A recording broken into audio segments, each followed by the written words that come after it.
చరిత్రలో మీరు ఒకసారి చూస్తే అభివృద్ధి చేయడం, అక్కడి నుంచి మళ్ళీ రావడం, మళ్ళీ అభివృద్ధి చేయడం, ఇది ఒక విధంగా చరిత్రలో మనకు పడిన ఇబ్బందులు కూడా ఇవన్నీ కారణాలు. దానిపైన కమిటీ వేసి మళ్ళీ పెండింగ్ పెట్టాడు నెహ్రూ గారు. అవన్నీ పెండింగ్ పెట్టిన తర్వాత మీరు ఒకసారి చూస్తే పొట్టి శ్రీరాములు గారు చేసిన త్యాగంతో, అది కూడా మనం చూసినప్పుడు ఈయన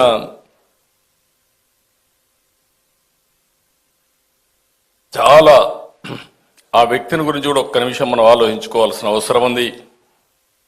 1901 మార్చి 16న మద్రాసులో గురవయ్య మహాలక్ష్మమ్మ దంపతులకు జన్మించారు పడమటి పల్లిలో.